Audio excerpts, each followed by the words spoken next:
మంచి మొక్క, గంధపు మొక్క, సుగంధపు మొక్క ఎదుగుతున్నప్పుడు దాని పక్కన ఒక పిచ్చి మొక్క, ముళ్ళ మొక్క లేచి దీన్ని ఎదుగుదలను ఆపుతుందంటే మనం ఏం చేస్తాం?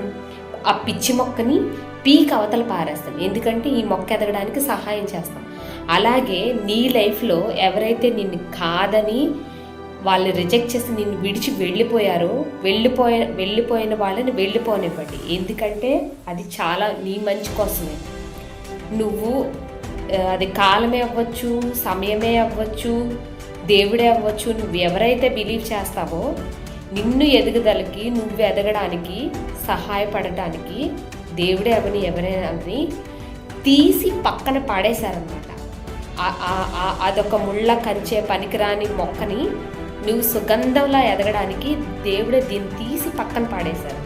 సో రిజెక్షన్ని రీడైరెక్ట్ చేసుకుని మనం నీ సుగంధాన్ని, నీకున్న టాలెంట్స్ని, నీకున్న పరిమళాన్ని అవ్వచ్చు, నీకు ఏవైతే అచీవ్మెంట్స్ ఉన్నాయో ఆ రేంజ్లో ఉండాలి. ఆ రేంజ్లో ఉన్నప్పుడు చూసి అప్పుడు మనకి అనిపించాలి, వాళ్ళకి అనిపించాలి మనకి అర్హులు కారు అనని. సో నువ్వు ఒక గంధపు మొక్కవి కాబట్టే తీసి పిచ్చి మొక్కని పాడేశాడు దేవుడు. సో నువ్వు ఒక ప్రూఫ్ చేసుకోవాల్సిన టైం వచ్చింది.